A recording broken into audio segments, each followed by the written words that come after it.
Boa noite a todos. Que a paz do Mestre Jesus esteja com todos neste momento e durante toda esta semana, que todos possam sentir a presença de Jesus em suas vidas, dando-lhes força, coragem, bom ânimo e grandes inspirações. Então vamos agora fechar os nossos olhos, elevar o nosso pensamento a Jesus, começando então a nossa prece. Amado Mestre Jesus, Deus de infinita bondade, nós rogamos aqui, em primeiro lugar, a Tua presença, Senhor, a presença de Jesus e dos bons irmãos de luz. Rogamos neste momento também por esta noite, que o Espírito Santo possa nos inspirar,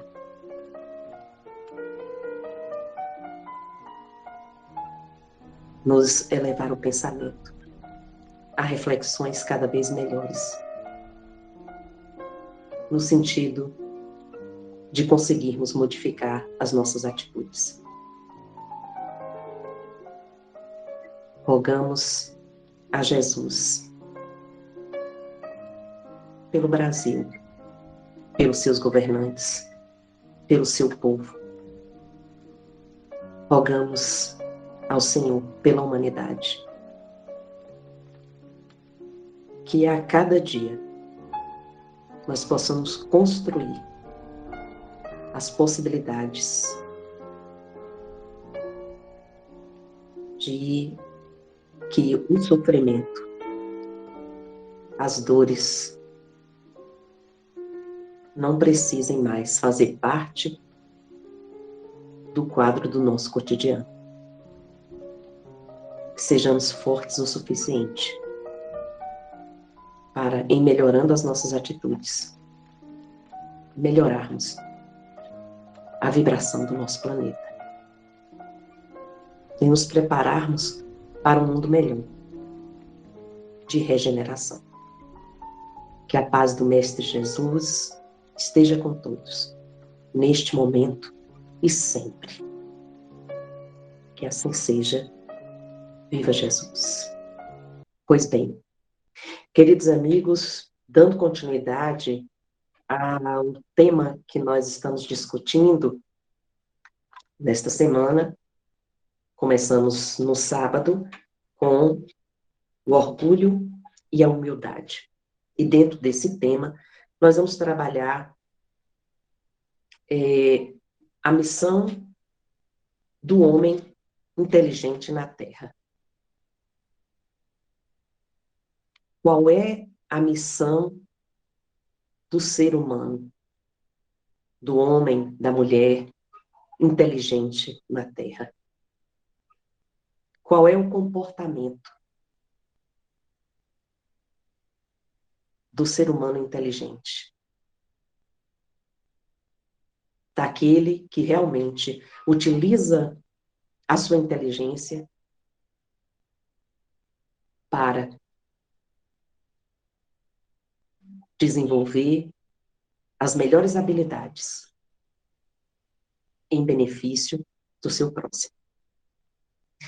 E, atendendo a pedidos, eu vou hoje trabalhar com um texto que nós já trabalhamos aqui em outros momentos, e que é um texto do irmão X, psicografia de Chico, e esse texto, ele é muito ilustrativo, porque ele trabalha, ele mostra uma realidade do cotidiano humano,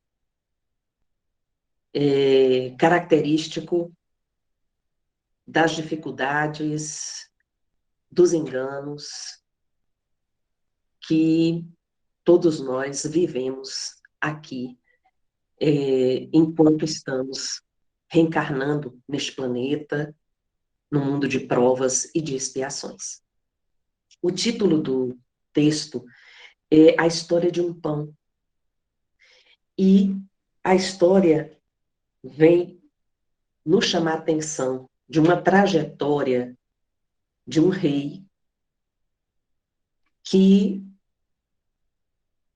reuniu as melhores condições existenciais de riqueza, mas entrou em conflito, em antagonismo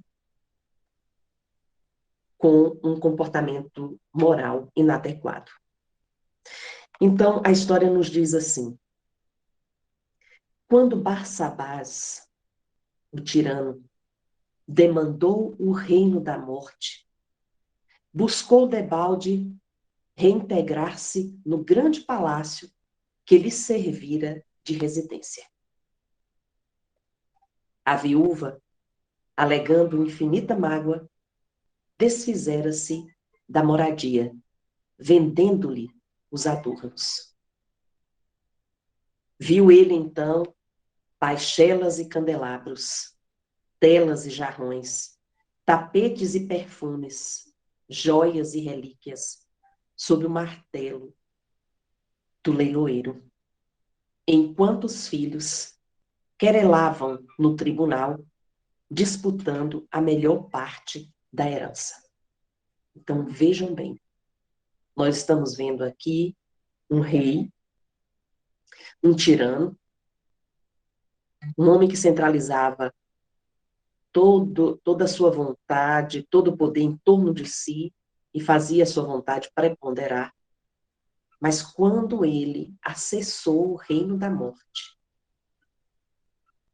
no momento do desenlace, ele assistiu a cenas, episódios, fatos extremamente cruéis que lhe deixaram profundamente estupefato diante de uma situação a qual ele nunca imaginava estar, porque ele estava devidamente convencido de que ele vivia o poder, ele era poderoso, ele tinha tudo, ele podia mandar, ele exigia, e as coisas tinham que sair do jeito que ele queria.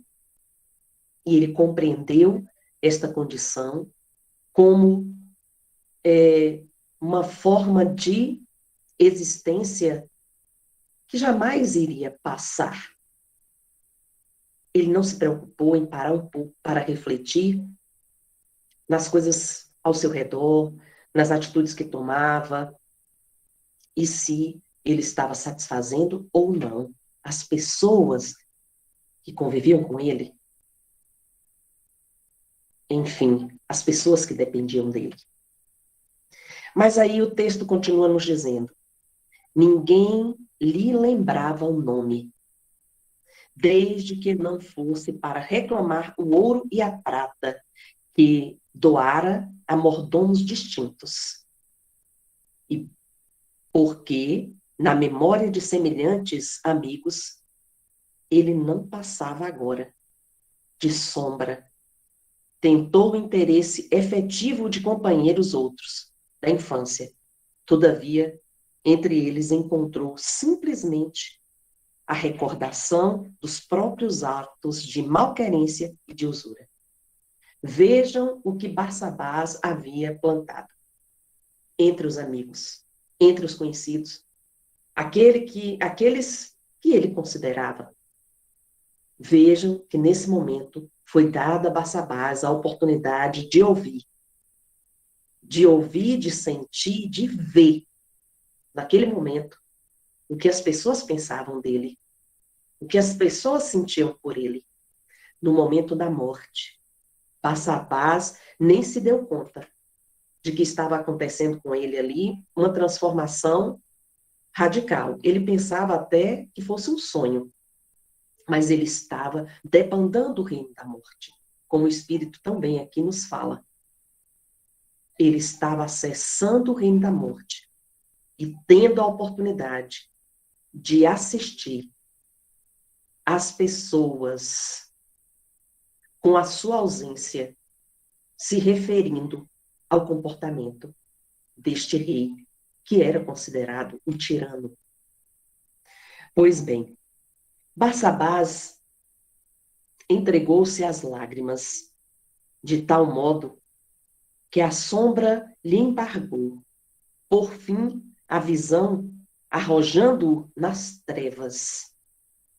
Vagueou por muito tempo no nevoeiro, entre vozes acusadoras, até que um dia aprendeu a pedir na oração.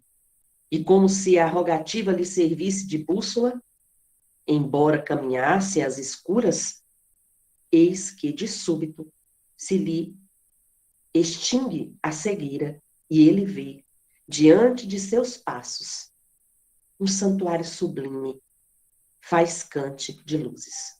Vejam bem, a tortura a que ele foi submetido pelas suas próprias realizações, pelas suas próprias atitudes. Barsabás, diante da morte, estava encontrando as trevas. As suas vistas embargaram, ele deixou de enxergar, começando por um intenso nevoeiro, e de repente ele se viu numa escuridão profunda, ouvindo vozes acusadoras, ouvindo críticas, sorrisos sarcásticos. Ele estava desesperado. E diante desse desespero, ele começa, depois de muito tempo, porque o espírito ele fica vagando de forma errante, sem encontrar-se consigo mesmo, ou pelo menos ele não vai estar simplesmente apagado, ele vai dar conta do que está ocorrendo ao seu redor e, no entanto, não vai poder fazer nada que mude a situação. E Barsabás foi se desesperando porque, diante da escuridão, ele se convenceu de que a situação dele era irreversível e ele estava diante de uma situação profundamente transformadora daquela realidade cheia de Fausto, de riqueza, de opulência, de orgulho, de vontade própria.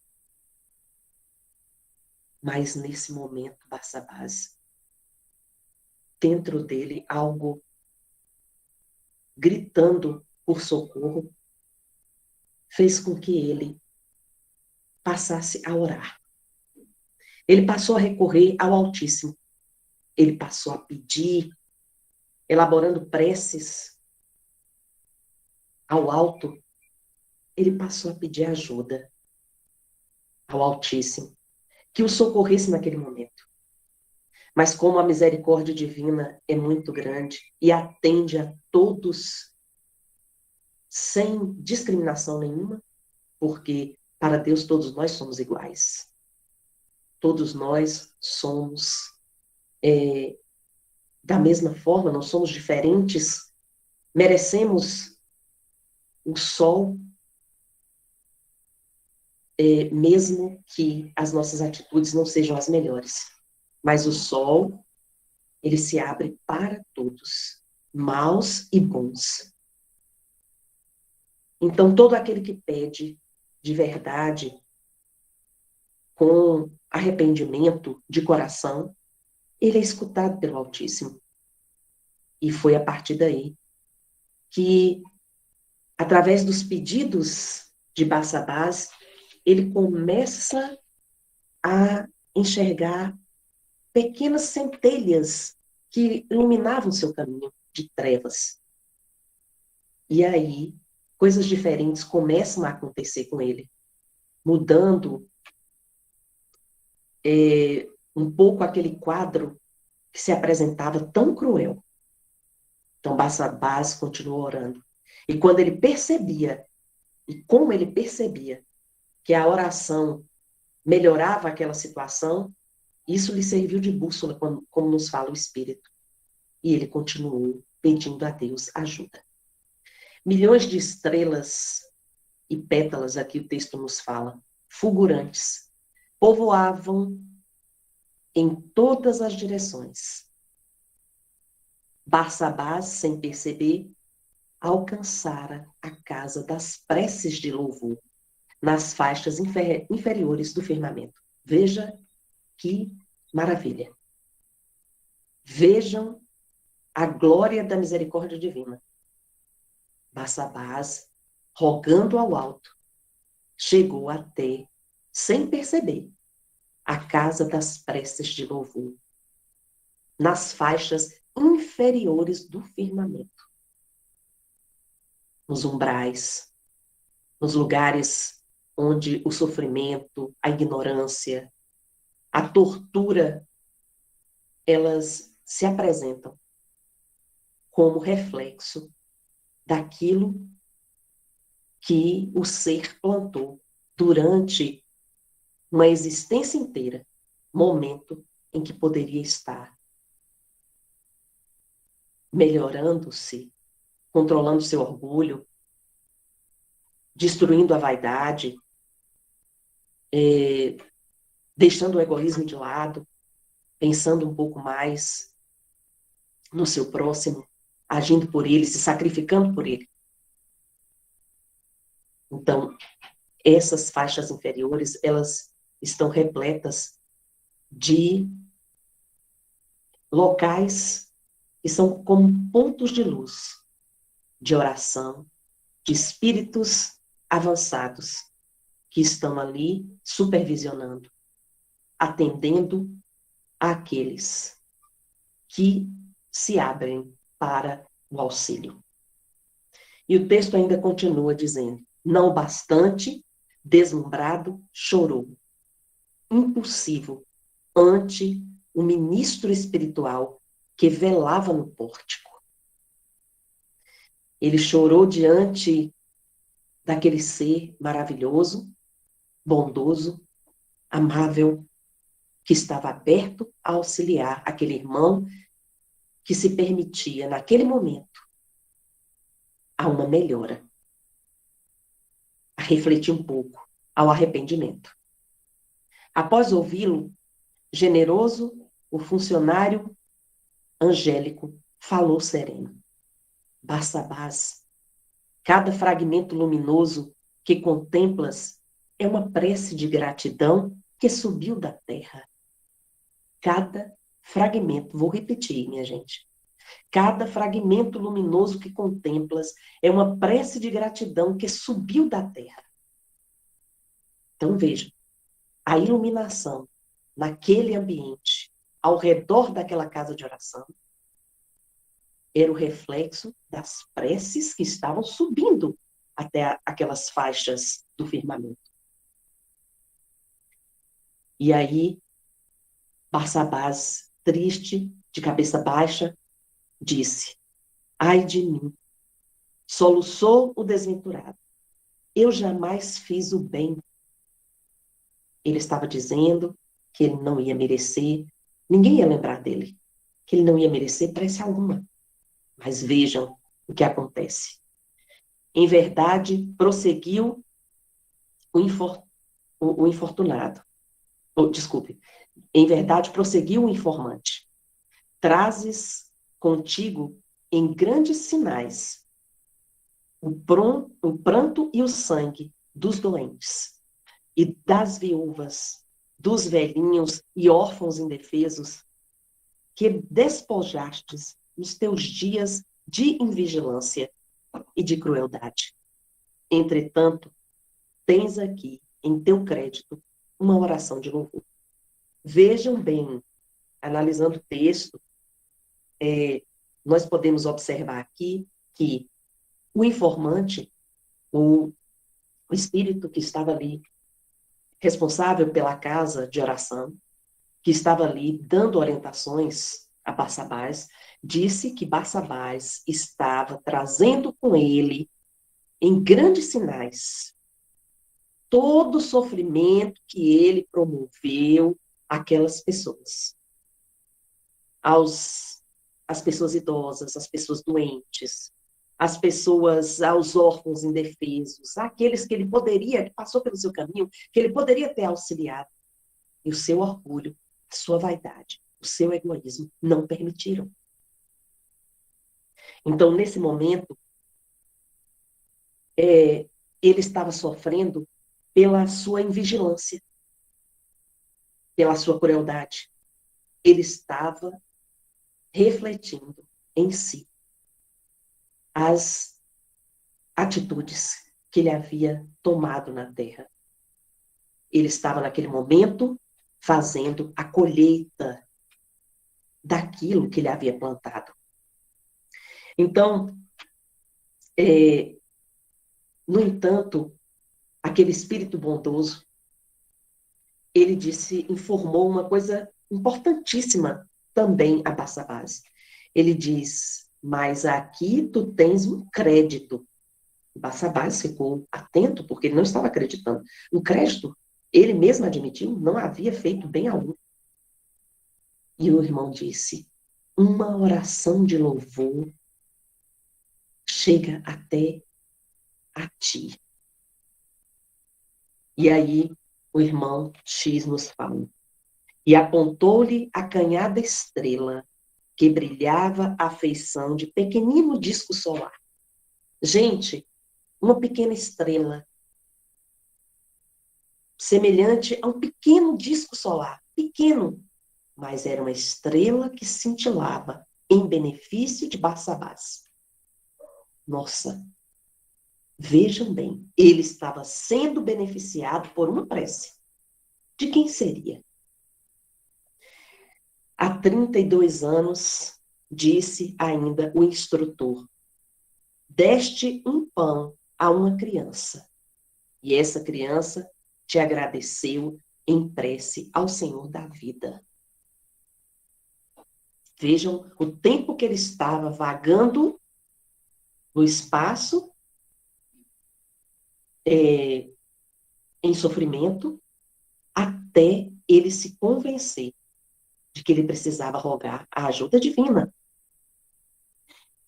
E aí, o instrutor estava esclarecendo.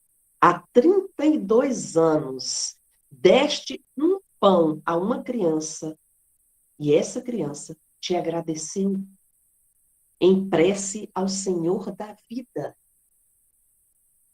Então, aquela criança que foi beneficiada por Barsabás, aquela única criança, estava orando por ele, em agradecimento.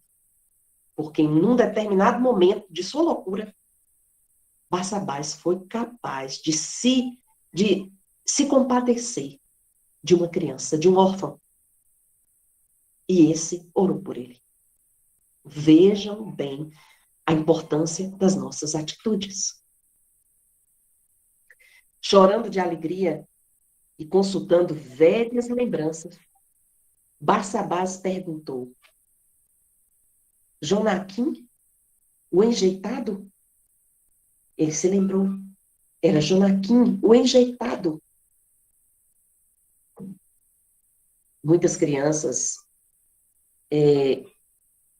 na antiguidade, eram colocadas na roda da orfandade. Elas eram abandonadas, lançadas ali em um local específico, muitas vezes acolhidas por mosteiros, por pessoas religiosas, outras vezes, outras tantas vezes não. E Barsabás era um menino enjeitado, que vivia nas ruas, em sofrimento. E aí o instrutor confirmou a sua pergunta. Sim, ele mesmo confirmou o missionário divino. Segue a claridade do pão que deste um dia por amor e livrar-te-ás, em definitivo, do sofrimento nas trevas. O missionário divino pediu que Barsabás seguisse aquela luz, aquela prece, que era fruto da prece, para que ele pudesse definitivamente vencer as dificuldades das trevas. E assim, Barsabás acompanhou o tênue raio de tênue fulgor que se desprendia daquela gota estelar, mas, em vez de elevar-se às alturas, encontrou-se numa carpintaria humilde da própria terra. Aquela luz, aquela pequena luz, levou Barsabás até uma carpintaria, até a terra. E numa carpintaria, ele chegou até este local. Um homem calejado aí refletia, manobrando o enxó em pesado lenho. Era Jonaquim, aos 40 de idade. Jonaquim estava com 40 anos de idade. Barsabás foi levado até ele. E vejam bem, qual foi a surpresa de Barsabás. Como se estivessem os dois identificados no doce fio de luz, Barsabás abraçou-se a ele. Qual viajante abatido de volta ao calor do lar. Vejam bem. Eles se identificaram. Aquele feixe de luz, aquela pequena estrela, conduziu Barsabás a alguém que tinha afinidade com ele, que orava por ele, que tinha sentimento por ele. E os dois se uniram envolvidos numa luz de afinidade que demonstrava a afinidade entre eles. Então, nesse momento, nós vamos observar que o narrador espiritual nos diz assim, como se estivessem os dois identificados no doce fio de luz. Doce fio de luz. Porque existia ali amor, carinho, sentimento verdadeiro. Barsabás abraçou-se a ele. Pensa, um homem vaidoso, um homem orgulhoso, que não demonstrava sentimento de amor nem pelos filhos. Abraçou-se nesse momento a Jonaquim. Um sentimento terno de alegria, porque Barsabás, ele havia passado por muito sofrimento nestes anos todos em que acessou o reino da morte, o plano espiritual, e nesse momento passou a sofrer as dificuldades, reflexo daquilo que viveu na Terra, daquilo que projetou para si mesmo, daquilo que plantou. Qual viajante abatido de volta ao calor do lar? Pensa bem, minha gente, meus queridos amigos, quando você encontra uma pessoa querida, o que é que você sente? A vontade de abraçar, a vontade de estar com ela, lhe remonta ao seu lar, à sua casa, à proteção. E foi assim que Barsabás se sentiu com Jonaquim, que sentiu também a presença daquele irmão. Decorrido um ano, Jonaquim, o carpinteiro, ostentava sorridente nos braços mais um filhinho, cujos louros cabelos emolduravam belos olhos azuis, com a bênção de um pão dado a um menino triste por espírito de amor puro conquistara Barsabás. Nas leis eternas, o prêmio de renascer para redimir-se. Então vejam, queridos amigos, a felicidade de Barsabás com a oportunidade do renascimento. Vejam como o Criador nos traz a sua sabedoria. Quando nos permite voltar nos braços daquele que nos encontramos num determinado momento e a depender daquilo, da oportunidade que tivermos, pode ser definitivo para uma vida futura. Feliz, uma nova oportunidade, uma vida futura de nova oportunidade. A sua sabedoria divina é muito grande, porque naquele momento, Barsabás, depois de todo o sofrimento, ele se sentiu acolhido pelo amor, pelo carinho daquele menino que foi atendido por Barsabás num determinado momento de sua existência, com um pedaço de pão. Porque junto com aquele pão havia vamos dizer, que efetivamente se desdobrara mais que uma atitude mecânica. Foi ali um sentimento. E foi através deste sentimento, puro e verdadeiro, que ele recebeu o auxílio divino depois do seu desenlace. Pois bem, o texto, ele é muito edificante, a história de um pão, porque o texto do irmão X nos faz refletir sobre a nossa trajetória aqui na Terra. E a condição em que nos encontramos.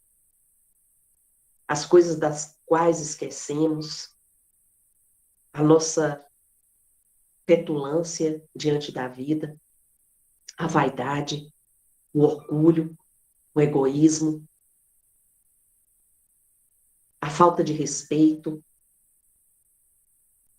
Fechamos os olhos, ficamos cegos às coisas mais importantes, que é o desenvolvimento de uma vida moral adequada, onde o amor, a fraternidade, a caridade sejam os parâmetros.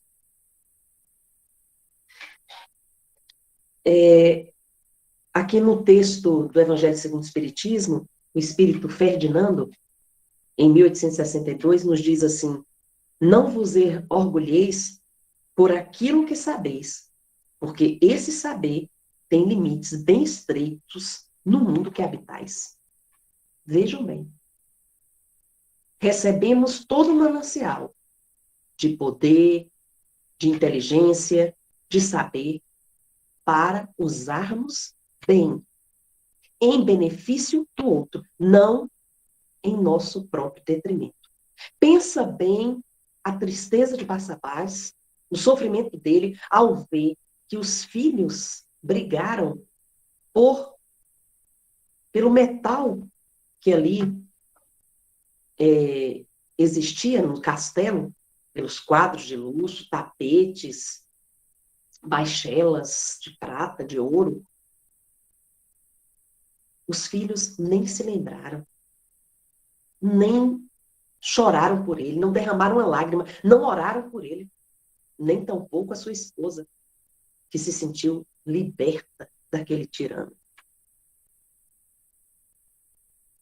E o texto aqui de Ferdinando é tão próprio que eu faço questão de citar para vocês, que diz assim: mesmo supondo que sejais uma das sumidades desse globo, não tendes nenhuma razão para vos envaidecer.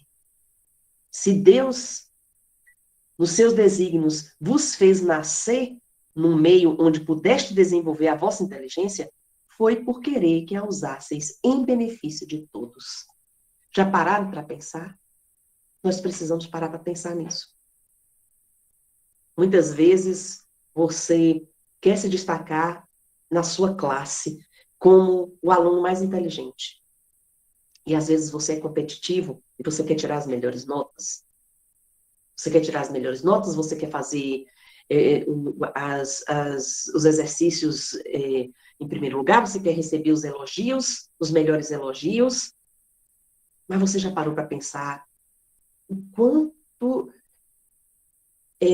você está sendo responsabilizado por estes elogios, por estas notas? Quão grande é a sua responsabilidade? Porque certamente nós não estamos vivendo uma brincadeira. E como todos nós somos iguais para Deus, com certeza nós teremos as mesmas oportunidades. E uns não serão privilegiados em detrimento de outros. Muito pelo contrário. Muito pelo contrário. Todos nós teremos as mesmas oportunidades. E como vivemos numa diversidade cultural, de costumes, de território, nós temos inúmeras possibilidades de existência.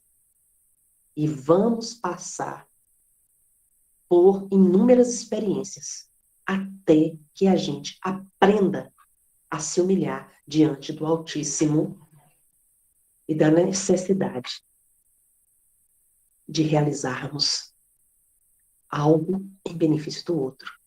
Porque tudo que nós acumularmos em nossas vidas nunca será para vivermos uma felicidade individual. Muito pelo contrário. Estamos efetivamente vivendo para estarmos realizando algo em benefício do nosso próximo. Por isso precisamos aprender a amar, precisamos aprender a compreender, precisamos aprender a perdoar, precisamos passar pela cartilha do Cristo, seguir a agenda cristã, para que nós possamos, aos olhos de Deus, ganhar a sua atenção. A atenção uma atenção significativa. Porque a diferença entre nós, para Deus, é justamente nesta questão, neste quesito. É o que você fez de melhor em benefício do outro. Aí a gente se diferencia. Quem fez mais, quem fez menos, quem está lutando por fazer. Isto aí é que é importante para Deus. E o texto aqui ainda nos diz, pois bem, não se passa o mesmo com aquele que se serve da sua inteligência para destruir entre os seus irmãos a ideia da providência? Então, como é que você pode utilizar a sua inteligência para, ao invés de levar uma palavra de acréscimo, de edificação, de fazer com que as pessoas compreendam a bondade divina, a sua justiça, o seu poder. Você, com suas atitudes, dá exemplo, dá testemunho contrário, negativo. Você é egoísta, você persegue, você quer as melhores coisas para você mesmo e não está preocupado com o outro. Então, você utiliza aquela ferramenta que foi lhe dada para que você exaltasse a presença divina entre a humanidade sofrida, e você utiliza a ferramenta para denegrir, para impedir, melhor dizendo, que as pessoas tenham uma compreensão. E o texto ainda nos chama a atenção, dando exemplo. Não ergue contra o seu senhor a enxada que lhe foi dada para preparar o terreno? Então, quando você age o contrário, você está utilizando a enxada para agredir aquele que lhe deu um emprego, aquele que lhe deu trabalho. A enxada deveria ser utilizada para arar a terra. E, no entanto, ela se torna uma arma nas mãos de um rebelde que, por orgulho e vaidade, não aceita a condição aqui em que ele vive. Pois bem, a inteligência é rica em méritos para o futuro, mas com a condição de ser bem empregada. Se todos os homens bem dotados se servissem dela segundo os desígnios de Deus, a tarefa dos espíritos seria fácil, ao fazerem progredir a humanidade. Muitos, infelizmente, a transformaram em instrumento de orgulho e de perdição para si mesmos. Todos nós recebemos condições de edificação. Recebemos talentos para serem multiplicados. Recebemos inteligência para utilizarmos da melhor forma possível, em benefício do nosso próximo. Quando fazemos o contrário, estamos plantando uma semente que vamos ter que colher no futuro, como foi o caso de Barçabás, que passou mais de 30 anos no plano espiritual, sem conseguir ascender a esferas espirituais elevadas, e nem reencarnar, nem tampouco reencarnar, até que o dia que ele resolveu rogar a Deus misericórdia, o dia que ele resolveu pedir misericórdia, porque ele não suportava mais o sofrimento, ele encontrou aquele que estava orando por ele. Ele se abriu para a luz, ele se abriu para o bem, ele se abriu para o amor, e ele foi acolhido pelo amor. E ganhou nova oportunidade de se melhorar, e novos dons, e nova inteligência. Então, tudo isso, a missão do homem inteligente na Terra é de aproveitar os seus talentos. Os talentos que o Criador lhe dá.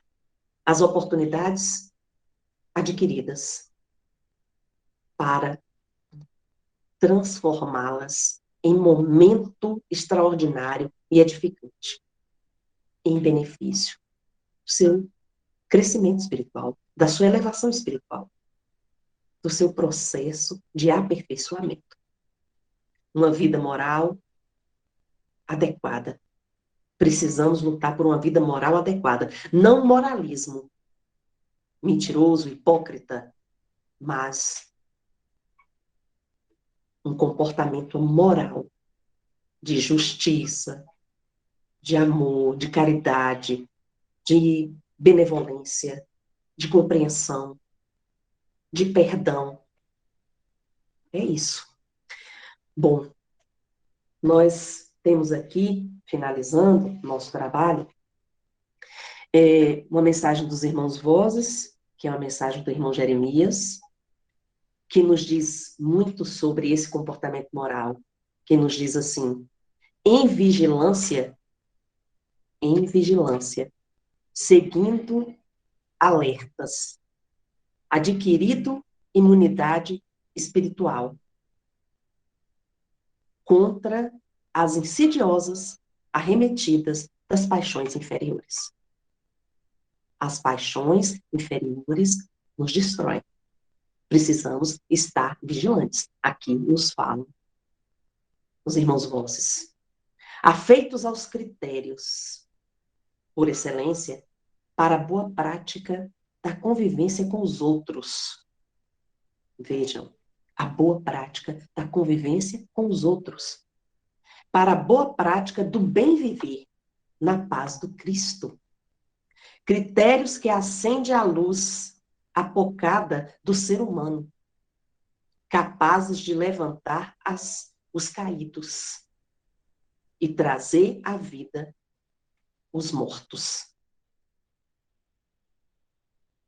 Resumidos nas grandiosas divisas de exortação, no amai-vos uns aos outros. Vejam bem a solução para todos os nossos males. No trabalho, caridade, solidariedade e tolerância. No perseverar no bem. Colocando solidez a todas construções morais, bem como materiais. Conquistando, assim, uma imunidade espiritual vivificadora, a saúde integral restaurada. Muita paz. Jeremias, irmãos Vozes. Boa noite, meus queridos irmãos. Que Jesus os abençoe neste momento. Que a presença divina esteja no lar de todos vocês, bem como aqueles que solicitam a assistência espiritual dos irmãos Vozes. Boa noite e até a próxima oportunidade.